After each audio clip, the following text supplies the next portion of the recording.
At Davao City pa rin, Davao City Government ang mga lumalabag sa Waste Segregation Ordinance sa mga pampublikong pamilihan. Nagbabalik si Peng Alinio ng Radyo ng Bayan, Davao. Magandang hapon sa iyo, Peng.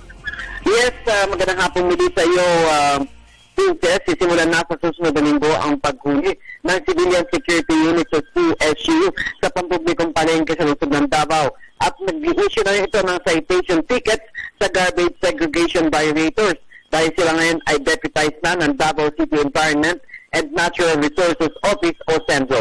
Ayon kay Michael Quinones ng CENRO, na 37 CSUs ang sumasailalim sa isang masusing seminar na isnasagawa ng CENRO para maging epektibo na maimplementa ang mga ito o itong segregation ordinance sa lahat ng palengke ng lungsod dahil di niya ito kaya ng kanang tanggapan. Kilala na ang Davao City bilang isa sa pinakamalinis at isa sa livable cities ng syudad sa buong Pilipinas at Asia at mahigpit sa pagpapatupad ng mga ordinansa tulad ng Comprehensive Anti-Smoking Ordinance, Firecracker Ban at iba pa.